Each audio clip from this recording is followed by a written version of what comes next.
Buenos días, estamos con Alberto Venegas Lynch. Para mí es un orgullo poder entrevistarlo. Tengo muchísimas cosas para preguntarle, kilómetros de cosas, no sé cómo organizarlo. Lo primero que quiero preguntarle es, ¿cuál es el origen del liberalismo en la Argentina? Pero el origen, ¿qué es? ¿Alberdi? ¿La idea? ¿Las ideas que venían de afuera? ¿Cómo surge el liberalismo en Argentina? Bueno, primero antes de responder a eso, Karina, quiero decirte que he leído artículos tuyos en la prensa, muy buenos y que tienen la gran virtud de unir dos estilos, digamos, que son poco comunes, un estilo coloquial con un contenido muy sustancioso. Eso es raro Ay, gracias. y es muy bueno, así que quiero empezar felicitándote por eso. Eh, el origen, como vos decís, Karina, después de todo el caudillaje, los intentos de constituciones, como decía muy bien Alberdi, nos independizamos de la metrópoli de España y fuimos colonos de nuestros propios gobiernos hasta 1853, esa constitución extraordinaria, fabricada principal, aunque no exclusivamente, por Juan Bautista Alberdi, en todo caso era su autor intelectual, y a partir de ahí, que fue gestándose esa constitución del 53 en periodos muy oscuros, se habla de la generación del 37, porque fue Alberdi y sus amigos en el Salón Literario que se inauguró en ese año, luego ejecutaron muchos de la llamada generación del 80, después de Roca, que eran más bien políticos, pero la parte intelectual, la parte medular, el corazón del liberalismo, de una persona que había estudiado a Adam Smith, a Juan Bautista Say, a Constant, a tantos autores de la tradición liberal, que dicho sea de paso, hago una pequeña nota a pie de página acá, a decir que la palabra liberal como sustantivo se inauguró en las Cortes de Cádiz de 1812, los Exacto. liberales contra los serviles. Y habitualmente, con mucha razón, se toma España como una tradición totalitaria en gran parte de su historia. Sin embargo, tiene algunas cosas y algunas luces muy atractivas, como por ejemplo lo que eran los juicios de manifestación del siglo XI, antes del habeas corpus en Inglaterra y antes de la Carta Magna de 1215. Y luego, para la formación de esas Cortes de Cádiz, hay dos generaciones en la Escuela de Salamanca, en la Universidad de Salamanca. La primera, llamada escolástica tardía, donde eran liberales extraordinarios y que sentaron, dicho sea de paso, las bases de la escuela austríaca, y una segunda generación que fueron los diputados ahí en la Universidad de Salamanca, los diputados que estudiaron ahí, los diputados de la antes mencionada Cortes de Cádiz. En todo caso, Karina, yo creo que este tema de lo que le ha sucedido a la Argentina tiene que engancharse con lo que decía Tocqueville, no en el libro más conocido, La democracia en América, sino en el antiguo régimen de la Revolución Francesa, donde dice, muchos países, eso le cabe a la Argentina, dicho sea de paso también a Estados Unidos, que han progresado enormemente desde el punto de vista moral y material, dieron eso por sentado. Y ese es el momento fatal, dar por sentado algo que, como decía Jefferson, el costo de la libertad es su eterna La vigilancia. eterna Es decir, vigilancia. claro, contribuir en eso. Ahora, en el caso argentino, que produjo desde la Constitución del 53 hasta el golpe fascista del 30 y mucho más a partir del 43, que todavía estamos en ese estatismo, en ese periodo, 1853-1930, teníamos en la Argentina, que era uno de los países más extraordinarios del orbe. Los salarios e ingresos en términos reales eran superiores a los de Suiza, Alemania, Francia, España, Italia. Por eso la población se duplicaba cada 10 años. Teníamos exportaciones y comercio exterior a la altura de Canadá. En fin, competíamos con Estados Unidos. Ahora, ¿qué pasó después? Bueno, Milton Friedman, en un ensayo muy interesante con su mujer Rose Friedman, muestra que las cosas no aparecen de la noche a la mañana. Una cosa es mirar la superficie de lo que ocurre en las ideas y otra cosa es zambullirse y ver las corrientes subterráneas. Y las corrientes subterráneas en Argentina eran los socialismos, los keynesianismos, los cepalinos, los marxistas, los estatistas en general, que cuando surgieron a la superficie, estas personas que habían dado por sentado ese progreso no tenían nada que responder, no había argumentos. Entonces, me parece que es importante subrayar que en el año 1942, mi padre, en la Facultad de Ciencias Económicas de la Universidad de Buenos Aires, hizo un seminario muy reducido, tan reducido que eran 4 personas. Uno era William Leslie Chapman, que luego fue decano de la Facultad de Ciencias Económicas y luego fue el anfitrión para la invitación que mi padre le hizo a Mises para sus 6 conferencias en el aula magna, y luego fueron colegas en la Academia Nacional de Ciencias Económicas. El otro era Carlos Lucetti, que terminó sus estudios en la Universidad de Oxford, y el otro era Juan José Santos Boyán, que cambió de carrera y luego fue a la filosofía y fue decano de Filosofía y Letras también de la UBA. En ese seminario, mi padre y estas otras 3 personas descubrieron la existencia de los austríacos por un libro recién editado por el Fondo de Cultura Económica en 1942, Prosperidad y Depresión, de Gottfried Haberler.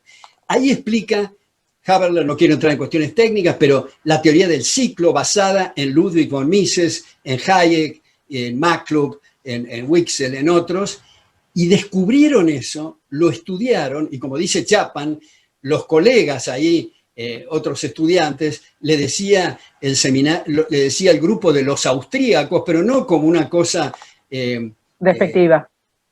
Sí, sino más bien con sorna y algo bastante peyorativo y despectivo. Y mi padre, en un libro que escribió que se llama Por una Argentina Mejor, editado por Sudamericana, cuenta que en 1950, en un viaje a Estados Unidos, lo visitó a Leonard Read, que acababa de fundar en el año 46 la Foundation for Economic Education en New York.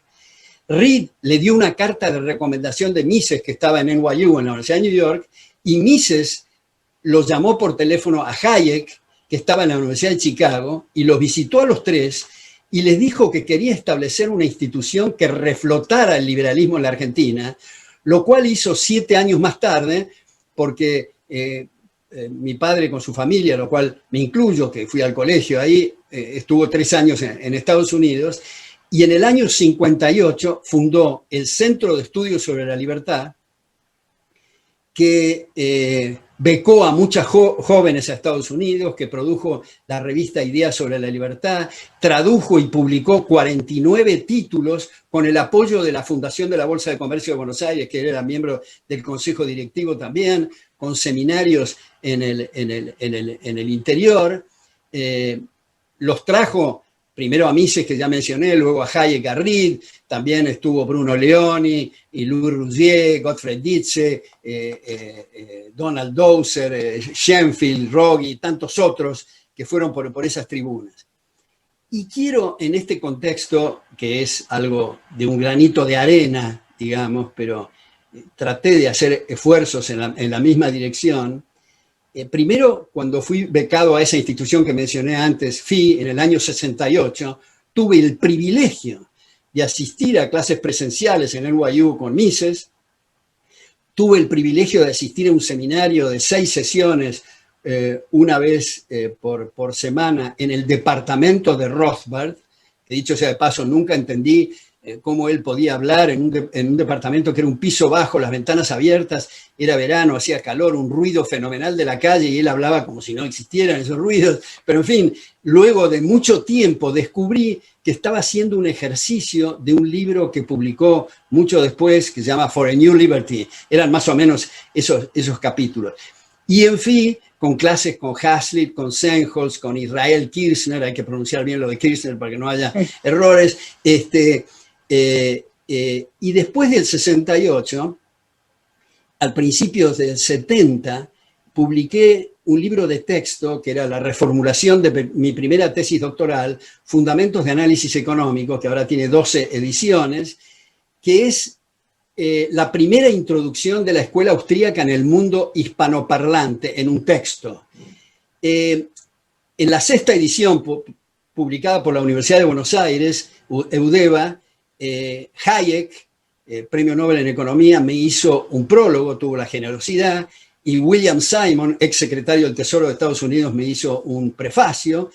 Yo creo que esa es la razón por la cual se vende el libro, básicamente eso es el prefacio y el prólogo, pero luego en el año 78 establecimos con un grupo de muy generosos empresarios ESIADE, donde se estableció en maestrías también la primera vez de que institucional, era la primera institución de posgrado privada, era la primera que establecía institucionalmente la tradición de la escuela austríaca, y eso ayudó a la formación, fui 23 años rector ahí, a la formación de muchos estudiantes, junto con cátedras mías en la Universidad de Buenos Aires, que estuve como profesor titular en 5 carreras, en Ciencias Económicas, en Derecho, Ingeniería, Sociología y en el Departamento de Historia, de Filosofía y Letras. Fui también director del Departamento de Doctorado en la Universidad Nacional de La Plata, y este año se cumplen 53 años que estoy en la cátedra y 63 años desde que publiqué mi primer artículo, que era en la revista Programa del Movimiento Universitario de Centro de la UBA, que está publicado en mi libro Contra la Corriente, editorial El Ateneo, bastante mal escrito, por cierto, ese artículo, pero fue mis primeras esgrimas ahí. Y también, además de los profesores que mencioné, lo invité 2 veces a Hayek a Buenos Aires, igual que Buchanan, porque esto quiero señalar, Karina, Buchanan, cuando yo lo invité, no era Premio Nobel en Economía, pero antes de venir, tuvo ese Premio Nobel en Economía, y quiso mantener las condiciones iniciales del contrato nuestro, es decir, no cobrar honorarios y viajar en turista. No quiso viajar en business ni cobrar honorarios a pesar del caché de un premio Nobel. Lo mismo hizo Hayek, una generosidad absolutamente increíble. Y con Hayek, en el año 1984, en la reunión general de la Mont Pelerin Society, donde me designaron miembro del consejo directivo de la Mont Pelerin, Hayek nos dio clases en la Universidad de Cambridge, en King's College, durante 3 días sobre Adam Ferguson, así que tuve el privilegio de asistir a clases presenciales de todos estos personajes. Ahora, a partir de los 60, y mucho más a partir de los 70, y mucho más a partir, yo diría, Karina, de los últimos 5 años en la Argentina, hay una cantidad enorme de liberales con distintos estilos, distintos modos, distintas formas de exponer, distintos intereses, pero que han hecho contribuciones formidables.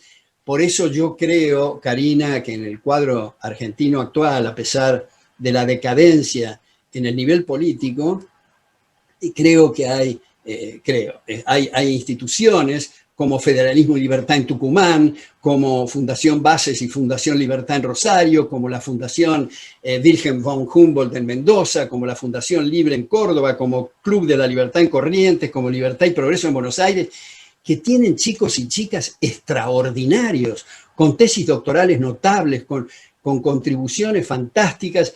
Mi única queja sería de la irresponsabilidad, diría yo, de algunos empresarios que no se dan cuenta que eso necesita mucho más financiación en interés propio de sus empresas, de sus familias, de sus hijos. Ese es el cuadro, diría, puesto en una cápsula muy apretada, Karina, el cuadro de situación de la Argentina. Ahora, como me dijiste que el título de esto era Liberalismo en Argentina y en el mundo, quisiera terminar antes de tus preguntas y tus reflexiones y tus eventuales críticas,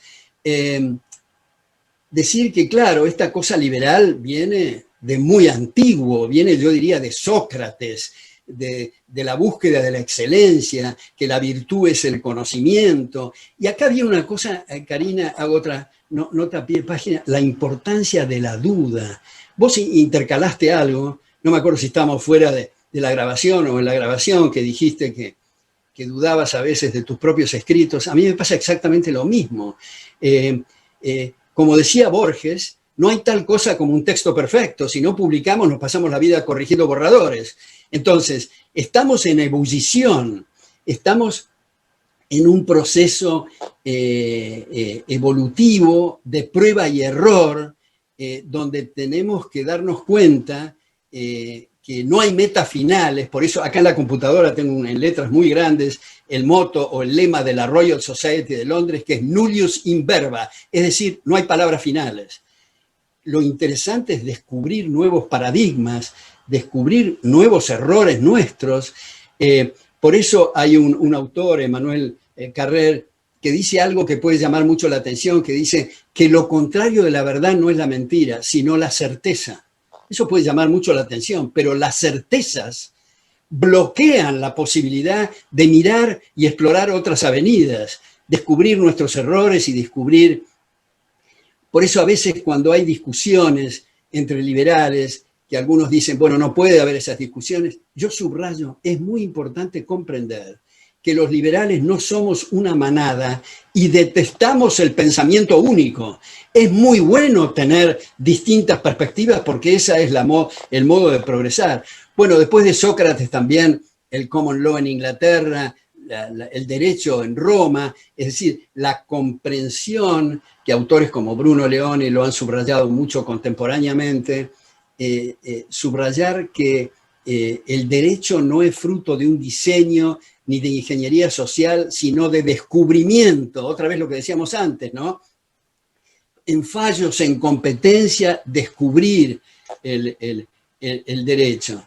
Luego la escolástica tardía que ya mencioné, un trío que es extraordinario, Algernon, Sidney, John Locke y Montesquieu, los dos primeros del siglo XVII, el último del siglo XVIII, que han hecho contribuciones notables. Sidney no es tan conocido porque fue ejecutado por criticar el dictum que la monarquía procedía de Dios, y por eso no trascendió tanto sus trabajos, pero son notables y Locke se ha basado bastante en esa tarea. Luego la escuela escocesa, Adam Smith, Hume y Ferguson, toda esta cuestión de la modestia intelectual, del orden espontáneo, todo eso viene de la escuela escocesa. Y autores, yo lo mencioné antes, a Tocqueville, Acton, a Bentham, a Spencer, a Mill, John Stuart Mill, padre e hijo, James Mill, Jevon, Say, mucho más adelante Robke, mucho más adelante todavía, acaba de cumplir 90 años, Thomas Sowell. Luego la escuela austríaca, y acá viene otra cosa que te puede interesar y sigue con la línea de lo que vos dijiste antes, Karina, y es Hayek. En Hayek mismo se aplica la teoría de la evolución que él desarrolla. Hayek, en The Constitution of Liberty, en los fundamentos de la libertad, que su primera parte fue muy alabada por todos los liberales y criticada la segunda parte, especialmente por Mises, donde sostenía Hayek que una función indelegable del gobierno es la administración del dinero. Primer Hayek. Segundo Hayek, 1976, The Denationalization of Money, que bien traducido es la privatización del dinero, del Institute for Economic Affairs, donde Hayek dice que es un disparate la autoridad monetaria, que es un disparate la banca central, que hemos tardado 200 años en darnos cuenta del horror de unir la religión con el poder político, que no nos aguantemos 200 años más en unir la manipulación gubernamental del dinero y el gobierno. Y el tercer Hayek es algo muy sorprendente, y son las palabras introductorias que hace a un libro de Walter Block, que se llama Defending the Undefendable, o sea, defendiendo lo indefendible.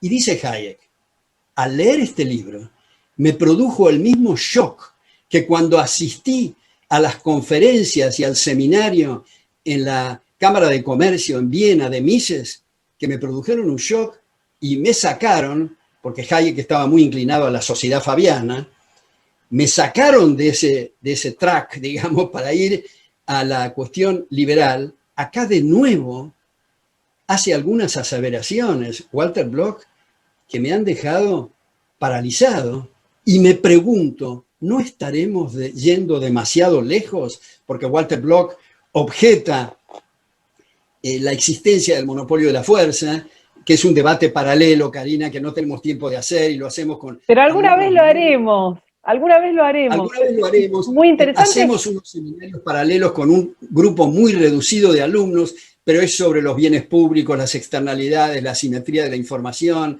el dilema del prisionero, el teorema Kaldor-Higgs, la teoría del equilibrio de Nash, una serie de cosas que casi no tenemos tiempo de explorar, pero son muy interesantes.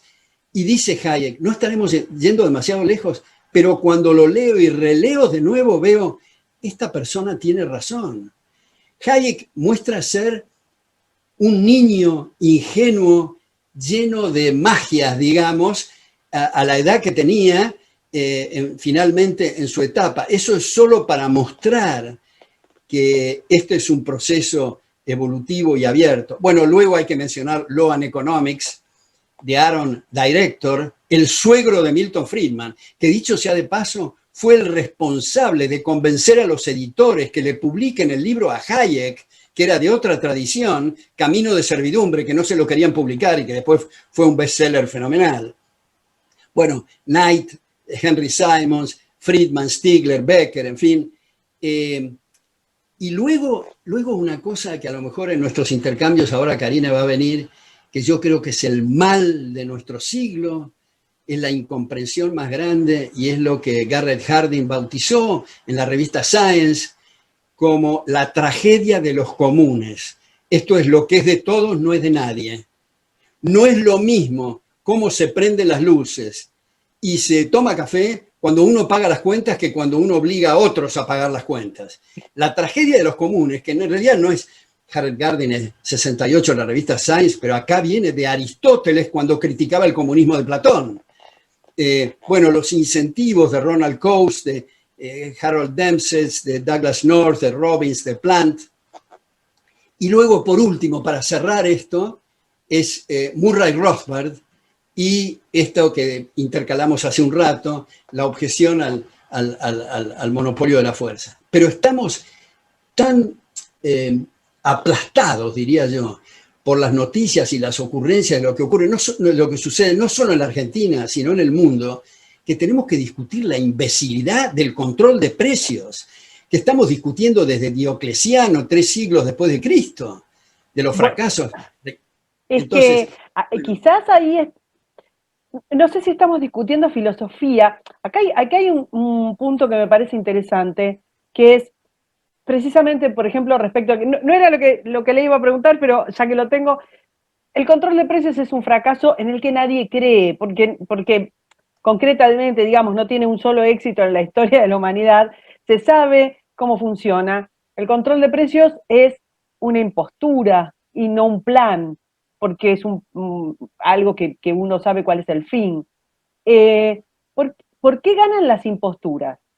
Porque yo tengo la impresión de que los liberales vivimos descartando la obviedad, o lo que a nosotros nos parece una obviedad de nuestras ideas. Y nos basamos en fracasos concretos, en los fracasos de los sistemas soviéticos, en los fracasos de los controles de precios. O sea, ¿qué pasa que no podemos explicar las imposturas? Bueno, yo creo que es muy interesante esa pregunta y creo, Karina, no sé si coincidís, pero en lugar de estarnos preguntando por qué diablos la gente no entiende nuestro mensaje, es mejor decir, ¿por qué diablos soy tan inepto para pasar el mensaje? Como somos más benévolos con uno mismo que con los demás, eso calma los nervios y ayuda a hacer nuestros deberes, a pulir mejor la próxima clase, a pulir mejor el próximo ensayo, artículo o libro. Mi último libro se llama Maldita Coyuntura, para tratar de transmitir que consumimos demasiado tiempo, tinta, si se puede decir ahora con las computadoras, y glándulas salivares, con la coyuntura, con que las bananas aumentaron el 3,7 y el rabanito, tal cosa, etcétera, enredados en las LELIC. Yo creo que hay que tomar distancia y debatir temas de fondo. Debatir temas de fondo que, entre otras muchas cosas, van a permitir y abrir paso a coyunturas más razonables en el futuro. Bueno, ahora tenemos una coyuntura bastante particularmente enloquecida, inclinada, desde mi punto de vista, demasiado hacia la izquierda, como que se corrió el eje enormemente. Y quiero consultar, en 1985 hay un evento muy impresionante que es las ideas liberales llenando un estadio de fútbol. O sea, algo que nos saca de los libros o de la academia, o quizás, que yo tengo mis críticas a la exclusividad, digamos, de las ideas de libertad en el marco de las fundaciones, y va a un estadio de fútbol. Un estadio de fútbol que se llenó. Años 80 en Argentina. ¿Qué pasó de ese momento a volver a un plano en donde la oferta política es mayoritariamente, estamos hablando de arriba del 80%, socialista, socialdemócrata, intervencionista, estatista? Es muy poquito, es un pestaneo en la historia. Bueno, me parece también muy fértil y muy jugosa esa reflexión, esa pregunta, Karina. Yo creo lo siguiente. Yo he hablado en todos los centros cívicos de la UCD en Buenos Aires. He tenido muchas conversaciones con Álvaro Alzogaray, a quien respetaba mucho. La última conversación era cuando los dos éramos miembros de la Academia Nacional de Ciencias Económicas. Tuvimos un largo mano a mano conversación muy afectuosa de parte de él, y una persona que ha hecho muy buenas contribuciones. Pero habiendo dicho esto, para responder directamente en la forma más cruda posible a tu pregunta, yo creo que la UCD y también el efecto dominó en UPAO, en la universidad, se consumieron, se achicaron, desaparecieron debido a no haberle prestado atención a uno de los personajes de la UCD, que era Federico Clerici, un gran empresario que abandonó la empresa para dedicarse a la UCD y dijo: no se unan al menemato, porque si se unen a la corriente de Menem hay dos posibilidades: que tenga éxito, en cuyo caso vamos a desaparecer, o que fracase, en cuyo caso vamos a ser arrastrados. Y esto último es lo que pasó, porque el balance neto del menemato es que aumentó el gasto público, aumentó el déficit, aumentó el endeudamiento, en un clima de gran corrupción. Y por supuesto no estoy poniendo aquí a todos los que colaboraron en esa época en la misma bolsa. En primer lugar, no lo estoy poniendo a Domingo Cavallo, que no comparto con él muchas cosas, pero lo considero antes que nada un caballero. Y Domingo Cavallo tuvo la visión y la capacidad ingenieril, digamos, de hacer la tarea de las AFJP y de la convertibilidad. Pero el resultado de esta gestión, como digo, fue agrandar el leviatán, aumentar el déficit, aumentar el endeudamiento, y en este clima, como digo, de corrupción. Yo creo que eso, como anticipó Clerici, uno de los hijos fue alumno mío, como anticipó Clerici, arrastró a la UCD y a la UPAO. Ahora creo, Karina, que hay un nuevo resurgir, sí, claramente, en estas ideas.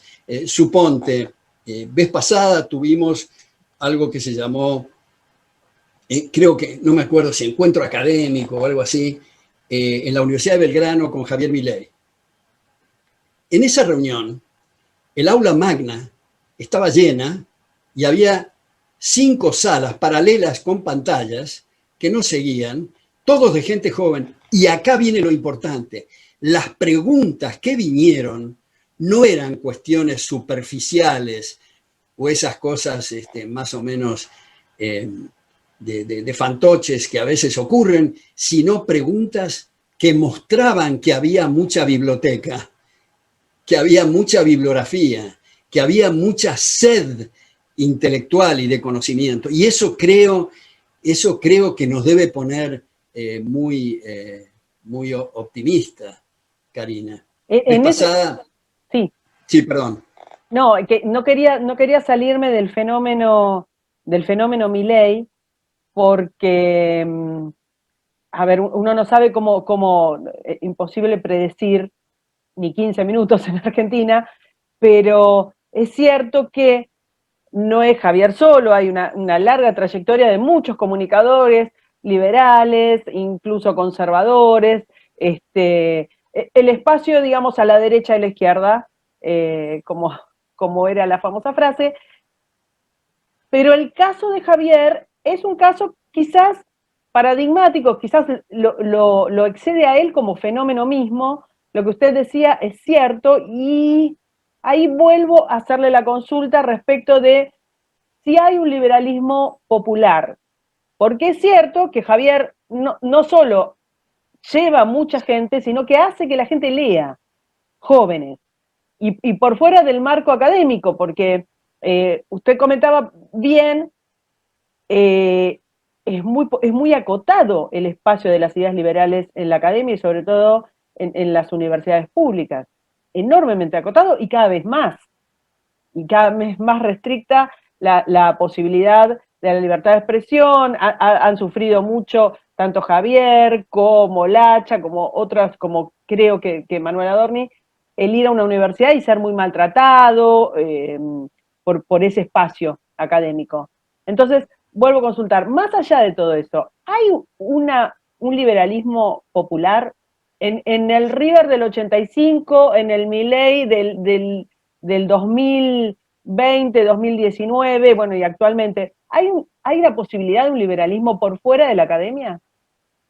Bueno, yo creo, Karina, que la tradición de pensamiento liberal es esencialmente popular en el sentido que va dirigido muy especialmente a los más necesitados, a los vulnerables, a lo que se ha dicho habitualmente, la masificación. En realidad, todo el proceso liberal es para producir en gran escala para las masas, a diferencia de lo que ocurría antes, que era solo unos privilegiados los que obtenían beneficios a través de distintas dádivas y mercados cautivos, que lamentablemente seguimos rodeados, dicho sea de paso, de ese tipo de empresarios que en realidad son ladrones de guante blanco, que en realidad explotan miserablemente a sus congéneres a través de esto que decíamos antes, de los privilegios, dádivas y mercados cautivos. Eso Sin que se embargo, llama, perdón, lo interrumpo un segundo, eso que se llama sí, crony, cuando usted dice, bueno, por qué los empresarios no se ponen a apoyar el surgimiento de ideas que finalmente son a favor de la competencia, del mercado, de la libertad? Bueno, quizás no nos quedan muchos empresarios que no sean, como dicen por ahí, empresarios, ¿no? Acomodados con sí, el poder. sí, yo creo que hay, sobre todo en otras partes, en Estados Unidos, en fin, y también en la Argentina, hay empresarios que se dan cuenta que el proceso es que cuanto más atiendan las necesidades de su prójimo, más obtienen beneficios y ganancias, y cuando yerran y no dan en la tecla, incurren en quebrantos. Sin embargo, los empresarios, pseudoempresarios, digamos, los que están aliados en esa especie de cópula hedionda con el poder de turno, están tratando de sacar una tajada a expensas de los demás. Pero volviendo a tu pregunta original, yo creo que es popular en el sentido que abarca una gran cantidad de gente, muy populoso, digamos. Ahora, no es popular en cuanto a la receptividad de la idea. Ahora, ¿por qué es eso? Yo me pregunto, Karina, volviendo a lo que decíamos hace un rato. ¿Por qué es que gente que quiere lo mismo que nosotros, es decir, el bienestar de todos, ¿por qué no acepta la idea liberal? Especialmente, yo diría, gente que tiene una sensibilidad muy profunda, como artistas, como escritores, como escultores, como músicos, sacerdotes, en fin, dicen, rechazan, y cuando se ponen a hablar de temas sociales es un horror las cosas que dicen. Entonces, si es gente honesta intelectualmente, que quiere lo mismo que nosotros, pero rechaza el discurso liberal, el error está en nosotros, en la incapacidad de transmitirlo. Yo creo que es importante, Gordon Tullock y James Buchanan, que mencioné antes en Public Choice, tienen un análisis muy interesante respecto de estas cosas. Y no sé si me desvío, vos me dirás, Karina, en esto, pero hay un tema que es muy medular, que ha tratado Karl Popper, y especialmente en un libro en coautoría con John Eccles, que es premio Nobel en neurofisiología, que se llama, tiene un título muy sugestivo, El yo y su cerebro, para mostrar que no somos solo kilos de protoplasma, que no solo somos carne y hueso, tenemos psique, tenemos estados de conciencia, tenemos mente, y si no fuera así, seríamos como loros y estaríamos determinados, lo cual no existiría el razonamiento, ni el argumento, ni podríamos revisar nuestras propias conclusiones, no habría ni habría evolución de la historia, ni habría evolución claro, de la no habría historia. proposiciones verdaderas y proposiciones falsas. O sea, esa parte que forma los cimientos de la libertad, es decir, el libre albedrío, porque si no es una ficción la libertad, y no hay libre albedrío donde se supone que los nexos causales inherentes en la materia nos están determinando. Entonces, esos cimientos son poco vistos y analizados por los liberales. Algunos desconocen el tema y otros dicen que no les interesa, pero eso es lo mismo que un arquitecto. No podemos empezar la construcción de una casa por el techo. Es muy importante el cimiento. Y el cimiento, que es el libre albedrío, los fundamentos de la libertad, es muy, me parece importante. Yo he escrito 8 o 9 ensayos sobre esto. Cada ensayo que escribo agrego nueva bibliografía porque es notable la bibliografía que afortunadamente aparece en esta línea. Pero esto ha tomado áreas como la economía a través del neuroeconomics, la psicología. Es raro, un psicólogo quiere decir estudio de la psique, sin embargo la mayor parte de los psicólogos y psiquiatras niegan la existencia de la psique. En derecho, no quiero hacer cosas ad hominem, Karina, pero el ex ministro de la Corte, Zaffaroni, dice que no hay que castigar a los delincuentes porque no son responsables de sus actos. Él es partidario del determinismo, ese y del materialismo. Tal cual. Ese determinismo es parte también de esta cosmogonía de corte, no sé cómo poner, socialdemócrata, que es quizás la base de todas las políticas intervencionistas y de la ingeniería social, que es, hay una determinación, la determinación es colectiva, o sea, no son individuos con su historia, con su libre albedrío, con sus deseos, es la negación absoluta del individuo. Entonces hay colectivos, los colectivos son determinados, digamos, por sí mismos se determinan, porque para armar un colectivo tenemos que darle una especie de diseño de arriba para abajo, y sobre eso se elaboran políticas públicas.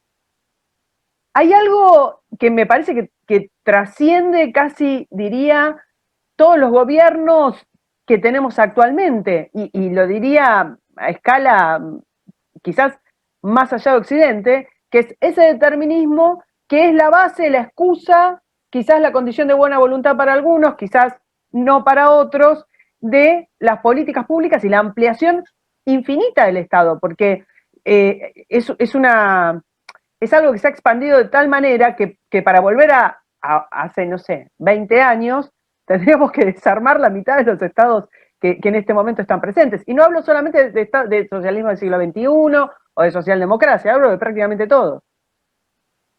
Claro, fíjate vos, Karina, que esto que mencionaste del colectivo me parece tan importante que lo hayas traído a colación. En ese sentido, me parece que, volviendo a Borges, ilustraba muy bien el tema cuando se despedía de algunas audiencias, de sus audiencias. Decía, me despido de cada uno, y no digo todos, porque todos es una abstracción y cada uno es una realidad. Es cierto que hay la manía de los colectivos. Ahora, para poner algo más de fondo en esto, rápidamente, Karina, quiero señalar algo que me parece que es un tema decisivo entre nosotros, y es el tema de la educación. Comprender que la educación otra vez es un proceso de prueba y error. Nadie tiene la precisa de cómo deben ser las estructuras curriculares. Por lo tanto, Karina, la existencia de ministerios de educación y cultura son un cachetazo feroz a la inteligencia. Primero. Y segundo, todas las instituciones, se habla de educación pública, que en realidad es un disfraz, porque la educación privada es también para el público. Es educación estatal, pero queda mal hablar de teatro estatal, periodismo estatal y así sucesivamente. Educación Y estatal. también es bueno entender y aclarar que no tenemos educación privada, tenemos educación de gestión privada y educación de gestión pública, y hay también unos espacios mixtos, pero la directriz ideológica, el marco conceptual, el marco académico, la forma y el fondo de la educación argentina y en muchos países más, viene dictada desde el Estado. Entonces, eso de decir hay educación privada, bueno, no es real. Yo no puedo poner una escuela y salirme de los planes que determina el Estado. Entonces, Exacto. Y yo creo, Karina, en eso que comparto plenamente lo que estás diciendo, creo que en esa línea un punto muy importante es vender todas las instituciones estatales. ¿A quiénes? Al mismo claustro eventualmente que la está administrando hoy. Y en un rapto de generosidad y de entusiasmo muy grande te diría, regálensela. Pero a partir del momento siguiente va a tener lugar eso que decíamos antes, la tragedia de los comunes. Esto es, los activos fijos y los gastos corrientes y toda la administración van a ser completamente distintos.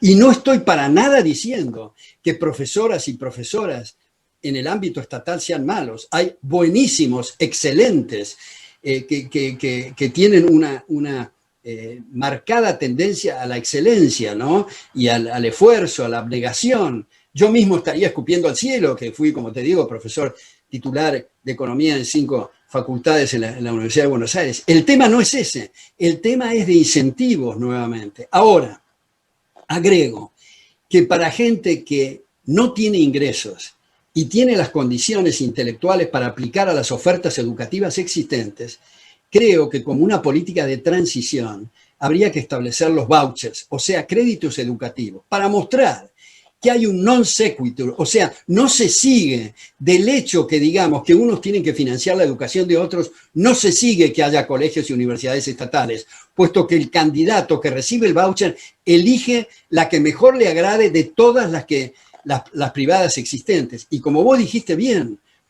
en realidad cuando se habla de educación privada, están privadas de independencia. claro, por Eh, supuesto. Muchas veces los colegios lo que pueden hacer es decidir el color del uniforme de los chicos o No mucho de qué más. color están pintados los ladrillos, pero lo que allí se expende, o sea, la estructura curricular, está manejado por pautas, por guías o por imposiciones de estos ministerios de cultura y educación. Esto es, escribí en La Nación hace poco un artículo que se llama La vaca sagrada del siglo XX, la educación, porque creo que ese tipo de debates tenemos que dar, porque si no estamos con que necesitamos un buen administrador que nos manipule bien la moneda y el crédito. Ahí Necesitamos algo. Es una cosa. tomo ese Bien. guante y lo saco de tema a un tema un poco más ríspido. Una de las pocas cosas con las que no estoy tan de acuerdo con usted. Eh, Nosotros tenemos un espectro político dividido, como casi todo el mundo también, por esta polarización que es cada vez más creciente y más cruda.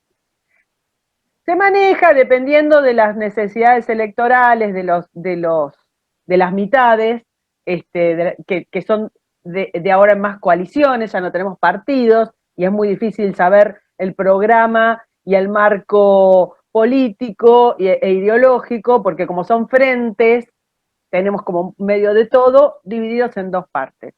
Y, y bueno, nada, y tenemos esta tragedia del kirchnerismo que ya nos asola en el cuarto gobierno, y en ese marco la oposición es el frente digamos, que se enmarca alrededor del el macrismo, del PRO, con sus partidos aliados. Ahora, cuando, cuando el votante o el contribuyente liberal quiere buscar un espacio, se encuentra que digamos, que la propuesta ideológica es una socialdemocracia, casi socialismo en algunos aspectos, con una intervención en la vida de las personas, una fiscalidad asfixiante, y la diferencia se plantea de formas, que obviamente es real, y de gestión.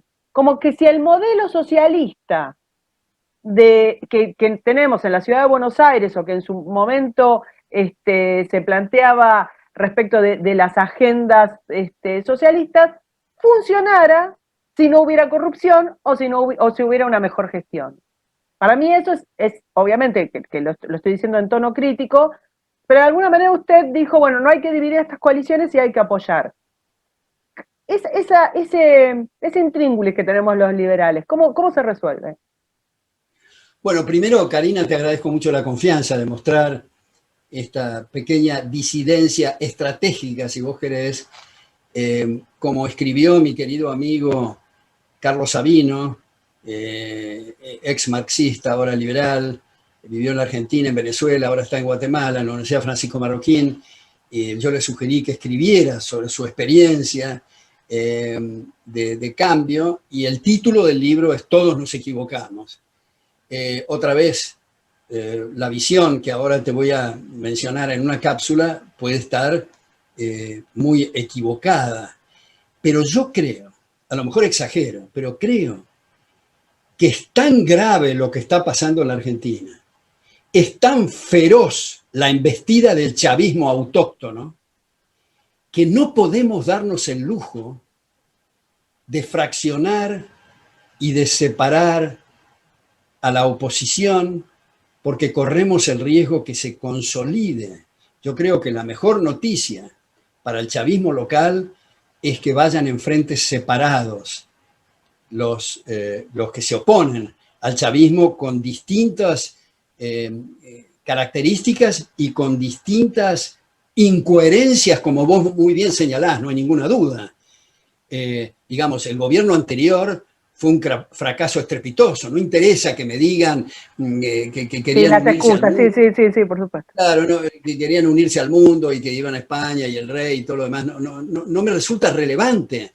¿Para mostrar qué? Para mostrar un gasto público aumentado, para aumentar regulaciones asfixiantes, para aumentar una inflación descontrolada, para insistir en que hay que darles obras sociales a los piqueteros, para hacer bailecitos pornográficos en la Casa Rosada, para tratar de nombrar ministros de la Corte por decreto. Todo, es un disparate, es indefendible, pero creo que hay mucha gente en ese conglomerado que se percata de esos errores, y que hay esperanzas en que sin llegar a las ideas que vos y yo, Karina, compartimos, están de acuerdo en que tiene que existir libertad de prensa, que tiene que haber independencia de la justicia.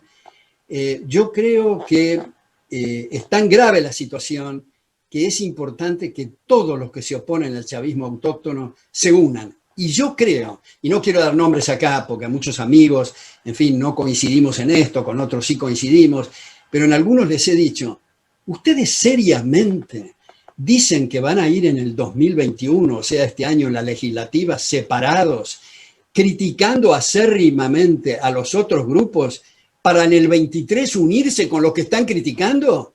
Eso va a confundir a los ya confundidos indecisos, que son los que marcan en gran medida los resultados electorales. No es coherente criticar acérrimamente a los otros y luego decir vamos a ir unidos. ¿En qué quedamos? Esto no es un cuadro de situación que ayude. Entonces me parece que como necesitamos desesperadamente, creo, Karina, seguir en la batalla cultural, necesitamos tiempo. Y acá se acortan los tiempos.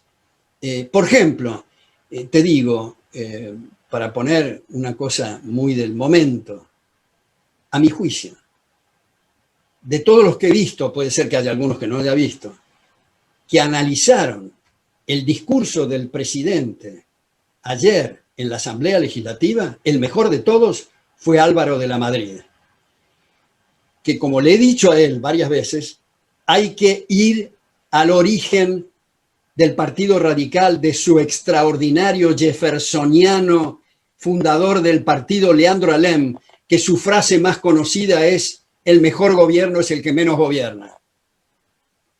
Ahora, retomar los orígenes del radicalismo me parece que es una tarea importante, aunque no la suscriban al 100%, porque no se trata acá de frases rimbombantes y de lugares comunes, sino de proponer medidas concretas para rectificar el drama en que estamos. Entonces, me parece que esa unión, algunos de mis amigos liberales no lo comparten, sé que tienen la mejor de las intenciones y propósitos, pero a mí me parece que se nos viene la estantería encima y no tenemos tiempo para analizar otras cosas, lamentablemente, más allá de la independencia de la justicia, la división de poderes, la libertad de prensa. Una república básica. Una república muy básica, exacto.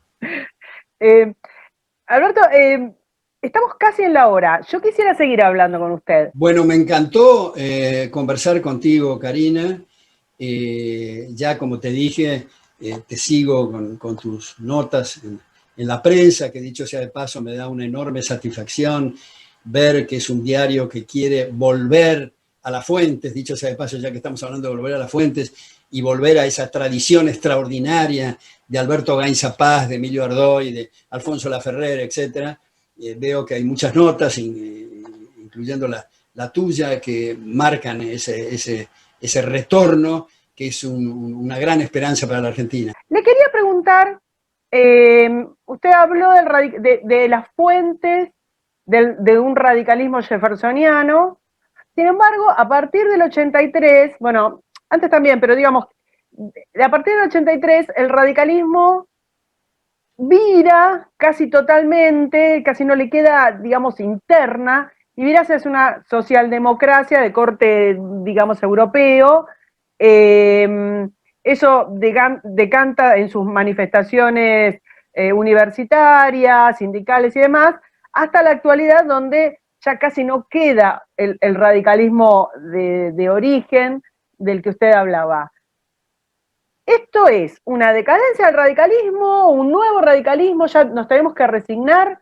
Porque lo que vemos hasta ahora es eso. De hecho, hubo un radicalismo que fue digamos, que permitió una vicepresidencia en un gobierno kirchnerista. Tenemos un radicalismo que tiene embajadas en el gobierno kirchnerista. O sea, hay quizás, diría, como hay un filósofo muy interesante español que se llama Quintana Paz, que habla del PSOE, pero yo lo paso a Argentina, un kirchnerismo state of mind del radicalismo. Sí, comparto plenamente la descripción que haces del radicalismo a partir del 83. Yo no sé si decir a partir del 83, pero diría en ese periodo de Alfonsín, que tuvo el gran mérito del juicio a las juntas. Dicho sea de paso, hago un pequeño paréntesis acá para decir que habitualmente cito a un militar, que no es santo de mi devoción, pero esto me parece que ha sido muy útil. No me acuerdo exactamente la fecha, creo que era el 29 de diciembre del 71, el general Lanusse, en el Día del Ejército, a sus camaradas de armas, que le dijo: ojo, vamos a tener la tentación en la guerra antiterrorista de copiar los métodos de los terroristas.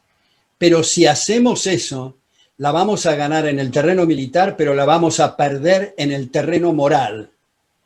Y eso es exactamente lo que ocurrió. En lugar de juicios sumarios, a pesar de lo que pasó con la Cámara Federal, en lo penal, en lugar de juicios sumarios, debido proceso, con defensas, etcétera, se decidió por este horror, espanto de los desaparecidos. Entonces, el juicio a las juntas, lo de Alfonsín es muy loable, creo que es una persona recta, era una persona muy bien intencionada, pero efectivamente todo ese movimiento radical se separó por completo de ese origen de Leandro Alem. Pero ahora creo que incluso algunos de los que actuaron en esa época han modificado su discurso. No lo quiero comprometer aquí, lo conozco personalmente, lo aprecio mucho a Suárez Lastra, pero veo un discurso cambiado, veo algunos puntos interesantes en el discurso de Alfredo Cornejo, en algunos puntos del mismo Negri. Mencioné antes a Álvaro de la Madrid, y seguramente hay otros. Me parece que frente a los colapsos y a los fracasos, hay algunos que se han percatado de esto. A lo mejor es wishful thinking lo que estoy diciendo, es una expresión de deseos, y en realidad no es lo que ocurre, pero no pretendo, en el debate sobre la federalización de Buenos Aires en 1880, Leandro Alem, que con Ezequiel Gallo, cuando teníamos la revista académica Libertas en ESIADE, reprodujimos muchos de los discursos de Leandro Alem sobre temas monetarios, laborales, fiscales, de comercio exterior. Era notable. Sí, es impresionante. Esa personalidad, las declaraciones. Yo creo que hay esa esperanza, y eso a su vez me parece que va a permitir abrir las puertas a la incorporación de liberales al frente opositor. Aunque haya líneas internas, aunque haya disidencias, que son bienvenidas. Tal cual. Y en ese marco le quiero preguntar por algo que los liberales lo padecemos bastante, a veces es simpático y a veces no tanto, que es lo que se llama el liberalómetro. Ahí no tenemos una grieta, tenemos 172 millones de grietas. Los liberales, a mí también me gusta no tener una opinión cerrada de las cosas, ni tener un solo grupo de referencia, con algunas cosas coincido, con otras no, con distintas personas.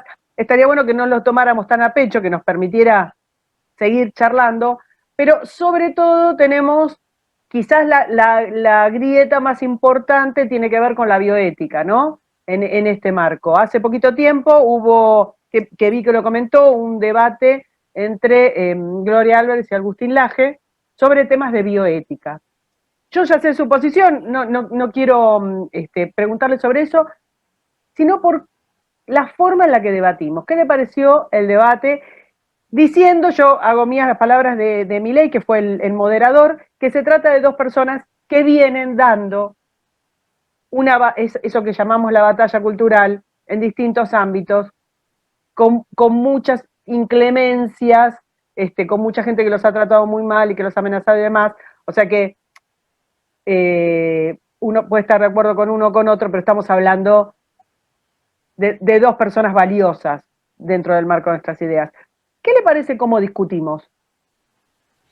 Bueno, yo creo, Karina, que en realidad mi participación ahora en este tramo es más o menos superflua, porque suscribo absolutamente todo lo que acabas de decir en ese debate. Yo personalmente los conozco personalmente, a los tres mucho, a Gloria Álvarez, a Agustín Laje y a Javier Milei. Tengo un gran aprecio por los tres. Creo que como moderador, como dije en las redes sociales, en Twitter, suscribo absolutamente todo lo que dijo Javier en su introducción, tratando de no conciliar en cuanto a opiniones distintas, sino a calmar los ánimos. No cancelar, ¿no, Alberto? Porque si no, nos pasa que no estamos de acuerdo con un tema en particular, con alguien, Y esta cultura de la cancelación también nos permeó a nosotros. Es cancelar, se acaba la persona. Es cierto, y te digo lo que vos mencionaste, Karina, del liberalómetro, para usar una expresión más o menos suave y académico, me repugna. Me repugna porque me hace acordar a los juicios inquisitoriales. Tal cual. Y lo único que falta es, no sé, la quema de libros y las censuras y esto. Me parece que tenemos que comprender que dentro del liberalismo, como decíamos antes, hay muchos matices, muchas formas, muchos estilos, distintas tradiciones de pensamiento, y como vos bien señalaste, Karina, cada uno en su ámbito, Agustín y Gloria han sufrido cargas muy desagradables, han tenido que abrir caminos. Han Y han puesto el hecho cuerpo, para mí, han puesto el cuerpo literalmente, la han pasado muy mal, han tenido eh, mucho maltrato, han ido cuando no estaban estas ideas tan instaladas, eh, se pusieron a costa de su propia seguridad en muchos casos.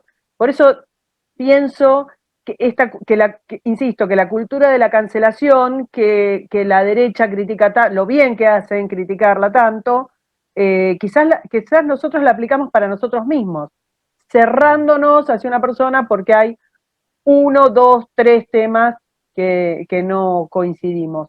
¿Por qué la bioética nos divide tanto? Yo creo que no es solo la bioética, hay una serie de temas que lamentablemente dividen, porque una cosa es, como subrayaba antes, subrayábamos los dos, tener opiniones distintas, y otra cosa es tratarnos como enemigos, porque en realidad los enemigos, como dijo Javier en esa introducción, están en otra parte. Me parece que nos debilitamos enormemente y somos el hazmerreír de otros, haciendo problemas que no son solo, como digo, la bioética, sino de muy distintos problemas y asuntos. Hay algunos que se constituyen en esos tribunales inquisitoriales y que quieren descartar a una persona. A mí eso me choca enormemente. Otra vez, no quiero dar nombres, pero he tenido algunos intercambios en correos electrónicos con algunas personas, algunos que me pedían que condene a otro y otros me pedían que intervenga en la discusión de fulano. Y yo no quiero echar más leña al fuego, no me quiero meter en eso porque me parece que es consumir tiempo inútil. Tenemos muchísimo que hacer, muchísimo que aprender, muchísimo que estudiar para tener ese tipo de cosas. De manera que todo tu análisis, Karina, en este punto lo suscribo, esa preocupación la suscribo plenamente. Voy a llevarlo al plano internacional. El tema de la libertad de expresión es una de las cosas más amenazadas, me parece, hoy en día en todo el mundo. Uno de los temas por los que hubo mucho debate entre liberales tuvo que ver con el cierre de las cuentas de Trump luego de la elección. Es otro de los temas que no comparto con usted, que es el tema Trump, no porque me parezca particularmente interesante, sino porque me apropio de sus palabras, me parecía el posible frente a los avances del socialismo. Pero no quiero llevar al tema Trump, sino al tema de el cierre de cuentas. Hubo una enorme división entre liberales que decían, bueno, las redes sociales y las big tech son empresas privadas y en consecuencia tienen derecho a hacer con su empresa lo que se les ocurra. Cosa que es real, digamos, y corresponde. Por otra parte, también es cierto que hubo una pertinaz, no sé qué palabra, no quiero decir censura, porque una censura viene de un gobierno, pero hubo una pertinaz cancelación de aquello que Trump podía decir o no, o sea que era una censura previa, y de sus seguidores, y eso se fue agrandando a empresas cinematográficas, a entretenimiento, a entregas de premios.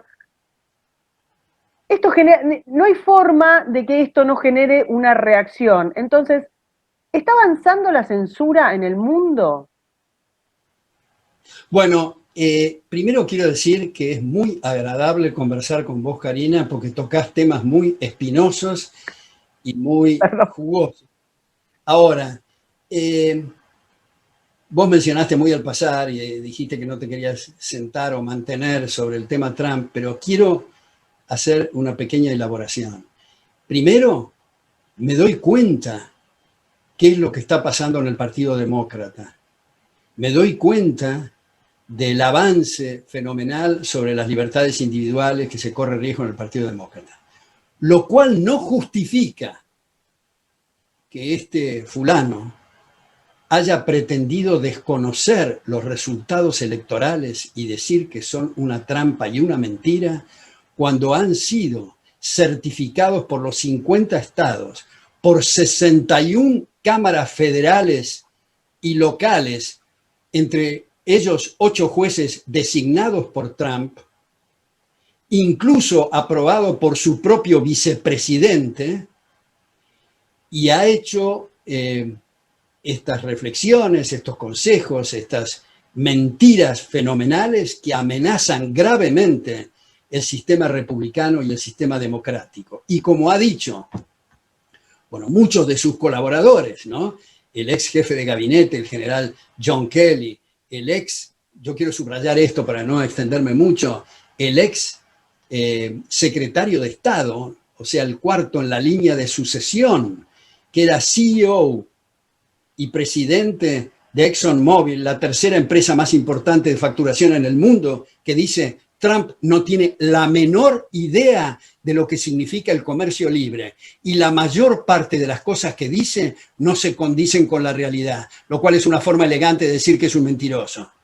Entonces, yo escribí un libro que originalmente fue por el Fondo de Cultura Económica y una segunda edición por Unión Editorial de Madrid, Estados Unidos contra Estados Unidos, para mostrar la gravísima declinación que está operando en Estados Unidos en una línea distinta de la de los extraordinarios padres fundadores en Estados Unidos. De manera que me preocupa mucho lo que está ocurriendo y me alegro y celebro que dentro del Partido Republicano, liderados por el senador Mitt Romney y otros, han sugerido reforzar una línea interna que se oponga a los atropellos de Trump en sus berrinches contra la prensa, porque una cosa es criticar lo que dice la prensa, que todo el mundo tiene el derecho a hacer eso, y otra cosa es echarlo de la Casa Blanca como si la Casa Blanca le perteneciera a Donald Trump, y los berrinches contra resoluciones y fallos judiciales que le son adversos, además de la xenofobia y el episodio ese de Charlottesville, cuando dijo esos que marchaban con la cruz bástica, very fine people on both sides, ¿no? Muy buenas personas de los dos lados, Sí. algo repelente y repugnante e inaceptable. Bueno, ahora, fíjate vos que se me fue el segundo tema que había tocado. Yo quería agarrar el tema Trump. Perdón, Quería agarrar el tema Trump liviano, porque la verdad que da para mucho. Bueno, es una discusión que divide, que nos divide entre nosotros, pero a mí me preocupa, por eso digo, saco el tema Trump para ir hacia la cultura de la cancelación, porque la cultura de cancelación va, digamos, se manifestó sobre Trump, pero se manifestó también sobre estatuas de conquistadores o de personajes del pasado, incluso sobre Cervantes, o sea, barbaridades. Se manifiesta sobre ideas que no son el dogma respecto, por ejemplo, de Black Lives Matter o del socialismo económico o el socialismo cultural en las universidades, digamos. Consulto, porque incluso aquellos que no nos gusten, no es mi caso con Trump, pero sí es un caso con Trump, si no estamos perdiéndonos de defender la libertad de que hablen aquellos que no nos gustan. Si por la polarización no nos está pasando esto. A ver, hay un fondo de lo que vos estás diciendo, que se conecta en cierto sentido con lo que decías antes del liberalómetro, de intentar dejar de lado, o vamos a decirlo en una forma más clara, intentar acallar al otro, sea a través de muy, muy diversas manifestaciones, y no el ejercer el derecho a la libertad de prensa, que si vos y yo tenemos una plataforma, o tenemos un medio, un diario, o lo que fuera, y decidimos no darle cabida a bueno, de hecho, ningún medio acepta todos los artículos que se le mandan. Hace una selección, unos sí, otros no. ¿Por qué? Porque me da la Bueno, gana. ahí está la discusión de si las redes sociales son un medio, que tienen un montón de cuestiones de regulación impositiva Bueno, y legales. pero el problema, Karina, está en todo caso en esas regulaciones impositivas. No, por Y no, supuesto, en esa, a no, ver, que tiene que pero ver no en con el que, hecho, pero no en el hecho que vos y yo, para no entrar en embrollos semánticos de medios y no medios y qué sé yo, si son de propiedad, tenemos la facultad de usar y disponer, lo cual incluye que digamos, en este medio que vos y yo, Karina, inventamos, solo pueden publicar los que tienen ojos celestes. sí, sí, sí, sí, no, No creo que tengamos éxito con eso, pero tenemos todo el derecho de hacerlo. Ahora, es distinto la otra corriente, la otra tendencia, los otros puntos que vos marcás, como Black Lives Matter y lo de las estatuas y todo lo demás, de eliminar al otro, de, como vos decís, cancelar. Eso es un problema grave. No es que quieran discutir y comprendan que el medio A no le publica al señor C. No, no es eso. Es que quieren tener una única voz. Y eso es un claro. peligro. A mí Comparto con vos. a mí me parece que en ese sentido el debate liberal fue ingenuo y no deja de parecerme paradigmático del resto de los temas. Porque lo que usted dice, yo comparto absolutamente que tiene que ver con hacer con la propiedad de uno lo que a uno se le ocurra, incluso quebrarla. Ahora bien, y eso es desde la teoría. Quizás se nos perdió en el camino, yo creo, hablo de mí misma, que las corrientes de presión que se instalan en la sociedad civil, en las estructuras empresariales, en las estructuras financieras y demás, hacen que exista, digamos, un entramado social que permita esa cancelación. Estoy tomando el caso, voy a salir del caso de Trump porque si no queda como que estamos sobre un tema que no estamos de acuerdo y en realidad no es la base. Pero me voy a poner, por ejemplo, con Disney. La plataforma Disney tiene, digamos, hace su lanzamiento, Disney Plus, y pone su acervo cultural de las películas históricas de Disney que en este momento son criticadas de una manera que a mí me parece ya directamente delirio. Entonces, Dumbo no les gusta, Cenicienta, si no es negra no les gusta, el otro, si los enanitos, si son enanos, no les gusta, y buscan unas vueltas increíbles, pasó con Lo que el viento se llevó, y está pasando con cualquier cosa, con absolutamente cualquier cosa. Ahora, estamos hablando de una plataforma privada y puede hacer lo que quiere, y yo puedo desuscribirme y demás. Pero el mecanismo de presión, Alberto, eso es lo que me parece como que los liberales nos quedamos en nuestra teoría, en la que estamos de acuerdo, y se nos pierde el entramado político de los mecanismos de representación de esa censura. Entonces, ¿de qué manera la corriente totalitaria, la corriente de pensamiento totalitaria llegó a los bordes de las empresas o de las organizaciones o de las estructuras de lobby o de las estructuras políticas? ¿De qué manera absolutamente totalitaria y poco democrática se instalan en un mecanismo que hace que después esa presión se vuelque a el sector, a las empresas privadas? Porque yo no sé si toda la sociedad está de acuerdo con que hay que cancelar lo que el viento se llevó porque no sé, porque no le gusta a 3 o 4 personas. Digo, de alguna manera nos estamos perdiendo eso. Sí, yo creo que me parece que hay 2 capítulos en lo que vos decís.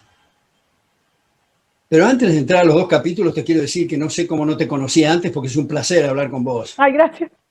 Bueno, el primer capítulo es que los ejemplos que estás dando de lo que ocurre, por ejemplo, en los dibujos animados originales de Walt Disney, las interpretaciones contemporáneas, muestran el mismo problema que cuando hablamos de precios máximos. Digamos, o en algunos casos podrán tener razón en las críticas, pero quiero decir, en general, muestran un vacío conceptual. Y otra vez está el tema de la educación. Y esto que está en el plano que vos lo estás señalando, no nos debe sorprender, porque atrás de eso está la cuestión de la educación que no hemos hecho el suficiente esfuerzo y con suficiente calidad del mensaje. De manera que eso no lo diferencia cuando hablamos de la inflación, hablamos de tener 170 impuestos en la Argentina, hablar que estamos... No es diferente el caso Disney. Ahora, lo que sí creo, y este es el segundo capítulo, que deberíamos de explorar, Karina, los liberales, es los mecanismos de representación. Hayek, en las primeras 12 líneas de Law, Legislation and Liberty de su edición original del 73, dice, más o menos, estoy citando de memoria, los liberales han hecho grandes esfuerzos para eliminar la monarquía absoluta, para una serie de cosas y todo, pero tenemos que reconocer que para el engordamiento o para la ampliación del Leviatán hemos sido un completo fracaso. Entonces, ¿tiene sentido que nos quedemos con los brazos cruzados viendo cuál será el resultado de la próxima elección?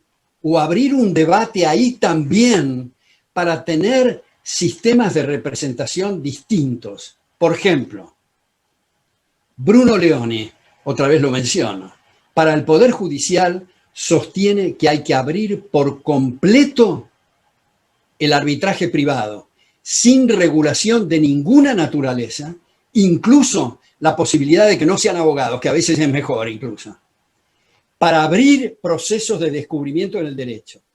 En el Poder Legislativo, Hayek, en el tercer tomo de ese mismo libro, hace reflexiones sobre la necesidad de no permitir las reelecciones, de las edades, de las características de las 2 cámaras, en fin. Hay algo que está ocurriendo en Estados Unidos de hace mucho tiempo, en distintos estados, en Texas, en Nevada, en South Dakota, en fin, que los legisladores son part-time. O sea, tienen un tiempo para legislar acotado y después se van a dedicar a sus cuestiones personales. Hay otros que sugieren que volvamos a la cuestión de ad honorem en el Poder Legislativo. Bueno, eso es algo que viene nombrando Javier Milei respecto de su candidatura. Yo no sé si estoy tan de acuerdo, igual es absolutamente disruptivo y es positivo en lo que él piensa, no sé si es posible de ser un diputado y no cobrar por eso. ¿Qué pasa? Que nuestra estructura política hace que esta gente tenga que hacer de cuenta que hace algo, sobre legisla, sobre regula permanentemente.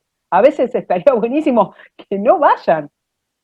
Claro, y Karina, yo agregaría que es bastante similar a una producción cinematográfica de Woody Allen, cuando alguien dice, fulano de tal, diputado o senador, es un vago porque no presentó ninguna legislación, pero es que es una suerte que no haya presentado. Exactamente. Marco Aurelio Risolía, en su tesis doctoral Soberanía y crisis del contrato, decía que la inflación de las leyes, igual que con la moneda, produce su depreciación. Ahora viene un último punto, Karina, que te va a sorprender seguramente, pero a mí me atrae mucho, al solo efecto de hacer trabajar las neuronas y la imaginación con respecto al Poder Ejecutivo. Hay un pasaje en el espíritu de las leyes de Montesquieu que ha sido, se pasó digamos, desapercibido en gran medida, que dice en la edición que yo tengo, tomo 1, la página 15, no estoy haciendo alarde porque lo cito todo el tiempo, dice: está en la índole de la democracia elegir a los gobernantes por sorteo. Entonces, yo cuando he dicho esto en audiencias, estoy imaginándome que la gente piensa, pero este tipo tiene una falla neuronal muy de fondo. pero, ¿cuáles van a ser los incentivos, otra vez, de la gente si cualquiera puede ser gobernante? El taxista de la esquina, el portero, el médico, el cirujano, lo que fuera. Vamos a ir enseguida a proteger nuestras propiedades, nuestras vidas y nuestras libertades. Y eso es lo que se necesita. Marcos institucionales fuertes, porque las personas son irrelevantes. Nadie en Suiza sabe quién es el presidente o el primer ministro porque no resulta relevante. El tema son marcos institucionales para, como decía Popper, en la sociedad abierta y sus enemigos, y esto sí es textual, comillas, para que el gobierno haga el menor daño posible, cuando criticaba el filósofo rey de Platón. Nada de filósofo rey, ni estadista, ni nada de eso. El tema es tener marcos institucionales que pongan en brete. Esto se probó en la República de Venecia y en la República de Florencia, lo del sorteo. Ahora, les digo a la audiencia, si no les gusta lo que estoy proponiendo, o lo que propone Montesquieu, mejor dicho, o lo que dice Bruno Leoni, o lo que dice Hayek, piensen en otras cosas, pero no nos quedemos en un sistema que llamamos democrático, pero es de cleptocracia, o sea, el gobierno de ladrones, de sueños de vida, de propiedades y libertades. Porque dentro de poco, si seguimos con esto, y esto no es el caso argentino, sino en el mundo, lo que está pasando con el nacionalismo en Europa, lo que dije de Estados Unidos, un papa peronista, en fin, tenemos un cuadro de situación muy complicado, y dentro de poco vamos a decir que convertimos el planeta Tierra en un gulag en nombre de esta pseudodemocracia, que no tiene nada que ver con lo que han dicho los Giovanni Sartori. Hay un constitucionalista que seguro vos conocés, Karina, que bueno, ahora murió, Juan González Calderón, que decía que los demócratas de los números ni siquiera de números entienden, porque parten de dos ecuaciones falsas, que 50% más 1% igual a 100%, 50% menos 1% igual a 0%. Las dos ecuaciones son falsas. La parte medular de la democracia es el respeto a los derechos de las minorías. La parte mecánica, formal, accesoria, es la mitad más uno o las primeras minorías. De lo contrario, tendríamos que decir que Hitler era democrático porque ganó con la primera minoría, o Salvador Allende, o este personaje absurdo que habla con los pajaritos en el Orinoco, en Venezuela. No podemos bueno, decir, pero ahí es un debate más largo, a mí me parece fascinante, respecto de cómo se llega. Para llegar a Maduro, para llegar al último Chávez, tiene que haber habido las reformas legales, institucionales de los años 70 en Venezuela, absolutamente populista. A mí no me gusta usar mucho populista porque se le pone populista a cualquier cosa, entonces ya no, si populista es todo, populista es nada, pero de corte socialista, socialdemócrata, demagógico. Sin los años 70 de Venezuela no hubiera existido un Chávez, y obviamente sin un Chávez después no hubiera habido esta degeneración que es Maduro, que ya es inexplicable, pero las sociedades no llegan, no les cae del cielo un dictador, se lo tira una nave espacial. También a mí me interesa mucho, por eso me interesa mucho la historia del liberalismo, pero la historia en general, cuáles son los mecanismos que operan en que la gente empiece a pensar que es mejor si el Estado les gobierna la vida, que los protege. ¿Por qué? ¿De qué manera? Si permanentemente los están arruinando y los están estafando, siguen confiando en esa potestad del Estado. Para mí es un tema que yo no llego a entender muy bien, y por eso me lo pregunto permanentemente. Tengo algo para preguntar, para seguir con los temas espinosos. Antes del otro tema espinoso, quería solamente decirte, bueno, esto último que dijiste es otra vez consecuencia del tema educativo. Yo creo que nadie mejor que el marxista Antonio Gramsci, que resumió esto en cuanto a tomen la cultura y la educación y el resto se da por añadidura. Es ese el tema, es un tema de las cejas para arriba. Ahora mencionaste, antes de tu tema espinoso, quería decir que mencionaste una expresión, aunque no hay que detenerse mucho en cuestiones semánticas, que comparto plenamente lo que recién pusiste de manifiesto, que no estás muy inclinada a utilizar la expresión populismo. Yo tampoco, Karina, y te voy a decir por qué. Porque creo que usan populismo muchos que vienen de las izquierdas y no se animan a decir la verdadera palabra, que es socialismo o estatismo. Sí, sí, exactamente. Sí, sí, pero también desde el otro lado, desde el análisis político, y quizás no el análisis político de izquierda, desde el periodismo también, cualquier cosa es populismo. De alguna manera es raro porque es autoinculpante desde el punto... A ver, aquello que es el pueblo o aquello que es la demanda de lo popular, si hay una expresión política que se vincula positivamente digo que el pueblo se siente representado por esa expresión política, no necesariamente tiene que ser algo negativo. O sea que despreciar el populismo sin describir el populismo me parece pegarse un tiro en los pies. Si alguien llega al oído, y no estoy hablando de decir populismo a Maduro, porque sabemos que no hay gente que esté ahí que no sea a punta de pistola o por algún otro incentivo espurio. Estoy hablando de aquello que se dice aquí populismo. Si alguien está llegando al oído de las mayorías o a la demanda de una importante cantidad de ciudadanos, significa que fue más inteligente que uno, de alguna manera. Que logró, con mentiras o con verdades, no me importa, pero la hizo mejor. Entonces, el desprecio por el concepto de populismo me parece sonso y me parece poco práctico también. Y además me parece académicamente ineficaz, porque no describe nada. Estoy de acuerdo, pero yo te interrumpí porque ibas a ir a un tema espinoso. A un tema espinoso. El liberalismo de izquierda. ¿Qué es el liberalismo de izquierda? ¿Existe? Sé que hay, como vos dijiste, varias personas que respeto mucho, algunos periodistas, sobre todo, pero también otros intelectuales que se dicen liberales de izquierda. Y si uno profundiza un poco en esto, uno dice, ¿qué diablos quieren decir con la cuestión? Bueno, quieren decir que son partidarios de la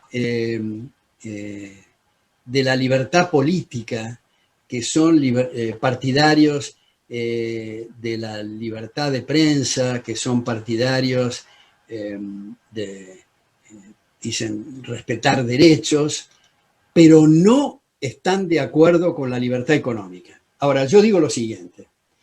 La libertad política es el continente. ¿Para qué es el continente? Para preservar el contenido. ¿Y cuál es el contenido? El uso y la disposición de lo propio. De manera que hay una incoherencia. Es un primer paso. Antes se decían marxistas, luego socialistas, luego intervencionistas, ahora liberales de izquierda, van avanzando. Digamos, me parece que es útil. Y tengo un gran respeto por varios que se dicen liberales de izquierda, pero no estoy de acuerdo en esa etiqueta, porque precisamente, como digo, el continente es para preservar el contenido. Sí, la propiedad sigue siendo, desde siglos atrás, siglos, sigue siendo el gran tema. Quiero volver al comienzo de nuestra charla, cuando hablábamos de ley de alquileres. Nadie se dice comunista o socialista o totalitario, pero legislan en base a que hay una injusticia que deben solucionar. Y esa injusticia es precisamente la propiedad. No hay mucha distancia entre decir que hay una injusticia que deben solucionar con la ley de alquileres a decir que la propiedad, digamos, si la propiedad es injusta, llegamos a la propiedad es robo. Y ahí en más... Claro. Y lo interesante, a mí me parece, es esta contribución que ya hace mucho tiempo, en el año 1920, hizo Ludwig von Mises, mostrando que cuando se elimina la propiedad, que es la receta de Marx y Engels, el Manifiesto Comunista de 1848, donde dice que toda su filosofía puede resumirse en la abolición de la propiedad, al eliminar la propiedad se está eliminando los precios, porque los precios son consecuencia de transacciones de derechos de propiedad. Por lo tanto, no hay posibilidad de contabilidad, de evaluación de proyectos ni de cálculo económico. Como he puesto ejemplo varias veces, no se sabe si los caminos conviene hacerlos de asfalto o de oro. Y si alguien levanta la mano y dice, no, perdón, con oro es un derroche, es porque se recordó los precios relativos antes de eliminar la propiedad. Entonces, bueno, claro, y ahí volvemos no solo al control, al control de los alquileres, sino al control de precios. Claro, o sea, claro, el control de alquileres es una manifestación del control de precios, que es lo que o al control de cambios, bueno. Claro, es lo que produce el desastre, el caos, digamos, en el mercado inmobiliario, especialmente para los que buscan vivienda. Es una forma ideal para destrozar el mercado inmobiliario y el mercado de capitales. Yo creo que como no hay de todo para todos todo el tiempo y los bienes no crecen en los árboles, hay que asignar derecho de propiedad a los efectos de darle el mejor uso, en el sentido de lo que decíamos. El individuo que vende buenos zapatos y buenos equipos electrónicos y buenas máquinas de fotos y buenas alfombras, tiene éxito, y el que se equivoca incurre en quebrantos. Por eso creo que uno de los actos más inmorales en la historia económica de los últimos tiempos ha sido en Estados Unidos, en la época de George Bush II, donde apareció el bailout, o sea, la financiación a empresarios irresponsables, empresarios ineptos, o las dos cosas al mismo tiempo. ¿Y quién financia el bailout? Los que trabajan y no tienen poder de lobby ni esas presiones a que te referiste vos antes. Acá hay un tema interesante con todo esto, y es ¿por qué estas cosas tienen éxito? Quizás hay una cosa que maneja la izquierda muy bien históricamente, y es el imperio del sentimiento. Entonces, en esta... ¿De qué, perdón? Del sentimiento. Ah. Hay un tema que usted trata bastante seguido que tiene que ver con el igualitarismo, esta especie de, no sé, si es una teoría social marginal, digamos, de costado de la socialdemocracia, que es esta idea de la igualdad de resultados. Entonces, todos los controles y todas estas políticas tienen que ver con una especie de endiosamiento de la igualdad. ¿Por qué no entendemos, por qué alguien quiere ser igual al otro? ¿Por qué estaríamos negando las diferencias? Bueno, yo creo, Karina, que hay un autor que también murió hace poco, que para mí es el autor más creativo y original en la tradición de pensamiento liberal, que es Anthony de Jazet. Es un húngaro que estudió en Australia, que fue profesor en Oxford y que luego escribió sus últimos libros en Normandía. Él decía, hay algunos que insisten en que todos tenemos que partir, hacen una metáfora deportiva, partir en la carrera por la vida en la misma situación. Y después se verá cada uno más exitoso que otro. Señala de Jazet, bueno, señores, esa metáfora deportiva es autodestructiva, porque el que se esforzó y llegó primero en la carrera, en la largada de la segunda carrera resulta que hay que igualarlos de nuevo para que todos salgan de la misma cosa que la carrera se hizo inútil. Ahora, creo que es una de las grandes bendiciones del universo que seamos distintos, porque si fuéramos iguales, se destroza la división del trabajo, porque todos queremos ser médicos y no hay arquitectos, o porque todos nos gusta la misma mujer, en fin, incluso, como he dicho varias veces, hasta la conversación sería un tedio espantoso, porque sería lo mismo que conversar con el espejo. Benditas sean las diferencias. Ahora, esto es lo curioso. ¿De qué dependen las diferencias de resultados, como vos decías, Karina? De nosotros, de lo que estamos haciendo en el supermercado y afines. compramos más de una cosa, una de menos, y estamos estableciendo diferencias. Y resulta que salimos del supermercado y aparecen los megalómanos diciendo ahora vamos a redistribuir ingresos. O sea, vamos a distribuir por la fuerza lo que ustedes hicieron voluntariamente hace 5 minutos. Con lo cual se consume capital, hay derroche y por lo tanto los salarios e ingresos en términos reales bajan, puesto que los salarios dependen solo de las tasas de capitalización. De manera que... Pero sentimentalmente pega. Hay como una exótica idea de justicia, que es lo que se vende, y para mí es el éxito de la idea de la teoría socialista. Eso de que, bueno, volvemos al determinismo, como hay un grupo de personas que necesariamente no van a tener la posibilidad de correr tan rápido, o incluso de correr, o de llegar primero, qué sé yo, entonces tiene que haber un estado, digamos, equiparador. Y eso llevado al infinito, ¿no? A lo que tenemos actualmente. Pero, ¿por qué la idea de injusticia se basa en eso y no en considerar quitarse, apropiarse del éxito del que consiguió cosas? ¿Por qué hemos permitido que se prostituya el concepto de justicia?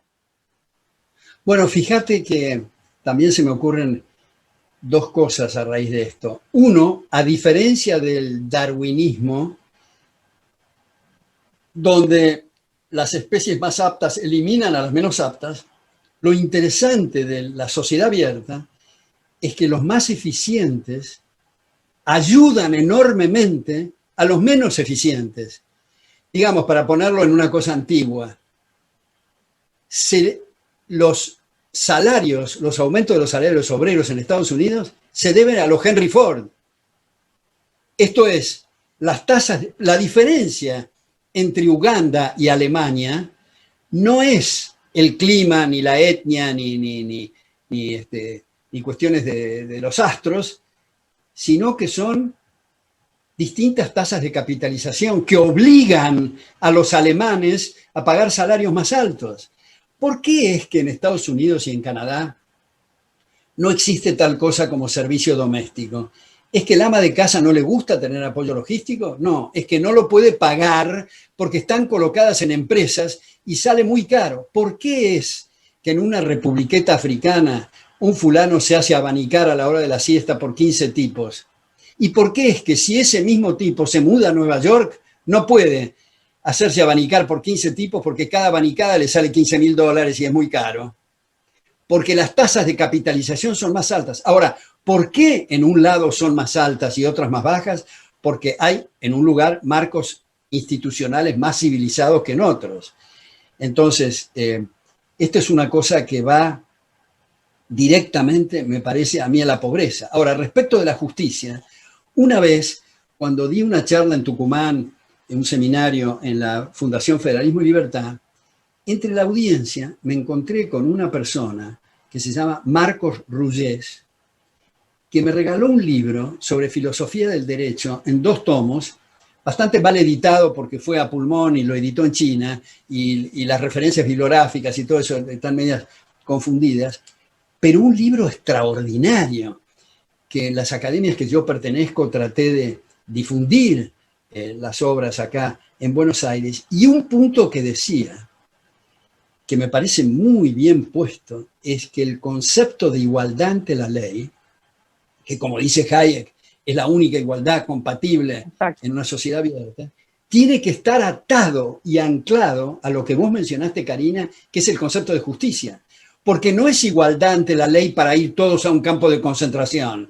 Es igualdad ante la ley atado al concepto de justicia. ¿Y qué quiere decir justicia? Según la definición clásica es dar a cada uno lo suyo. Y lo suyo remite a la propiedad. Entonces, no se puede tener igualdad de resultados, o sea, guillotina horizontal, y al mismo tiempo igualdad ante la ley, o lo uno o lo otro. Si estamos hablando de igualitarismo, estamos diciendo que le vamos a otorgar distintos derechos a la gente. Exacto, exacto. Última, no le saco más tiempo. Hablando de igualdad ante la ley, hay un enorme crecimiento de teorías o perspectivas o leyes alrededor del género que otorgan subsidios, privilegios, diferencias de tratamiento, dependiendo del género o la autopercepción de las personas. Y eso va creciendo. Nuestro Congreso votó por unanimidad una ley que se llama Ley Micaela, que plasma, que institucionaliza la visión de género para ser aplicada ante la ley. ¿Qué le parece? Bueno, yo creo que eso es una manifestación de desigualdad de derechos. Y hago un pequeño paréntesis para decir, ¿qué es eso del derecho? Derecho quiere decir, y tiene como contrapartida la obligación de otra parte. Por ejemplo, si yo te digo, Karina, que gano 100 en el mercado, hay la obligación universal de respetarme los 100. Pero si yo te digo que tengo que ganar 200 y no los gano en el mercado, pero el gobierno me tiene que otorgar 200, quiere decir que le he arrancado el fruto del trabajo a otros, por lo tanto es un pseudo derecho. Acá, con estas cuestiones del género, por ejemplo, para referirme a la mujer en el tema de los cupos, me parece un insulto a la mujer, porque el tema no es el género, que arruina los lugares políticos, los lugares de trabajo, los lugares académicos, de tener, digamos, para exagerar, un cupo el que mide más de 1,80, un cupo el que calza más de 42, un cupo del ojo celeste, un cupo del color claro y el oscuro. Eso establece desigualdad ante la ley. Entonces, me parece que respecto de lo que estamos hablando, lo que estoy hablando del feminismo, hay que ir al origen de esta mujer, Mary Wollstonecraft, la mujer, dicho sea de paso, de William Goodwin, la que escribió Vindication of Woman, ¿no? Es extraordinaria la defensa del feminismo en el sentido del derecho de la mujer como ser humano, pero no esta degradación que ha llegado a extremos. Karina, la otra vez, ahí, la marcha de las mujeres contra los machos golpeadores y arruinaron la pared de la catedral y unos chicos intentaron limpiarla y los molieron a palos. Sí. Eso era la marcha contra los golpeadores. Sí, sí, impresionante. Alberto, yo no tengo más que palabras de agradecimiento. Si alguna otra vez me hace el honor, seguiremos charlando. Quiero terminar con una división de la historia que hace mi cuentista favorito, que es Giovanni Papini. Él dice, la historia debería de dividirse según la manzana, la fruta de la manzana. Primero, la de Adán, para ver en esa alegoría bíblica lo que está bien y lo que está mal. Luego, la manzana de la discordia en Homero. Luego, la manzana de Guillermo Tell, que fue un desafío contra el poder. Y finalmente, la manzana de Newton para establecer la ley de la gravedad. Me parece una división muy original de Giovanni Papini y no las divisiones tradicionales de historia moderna, contemporánea, que no son ni modernas ni contemporáneas, etc. Un gran gusto, Karina, me encantó hablar con vos.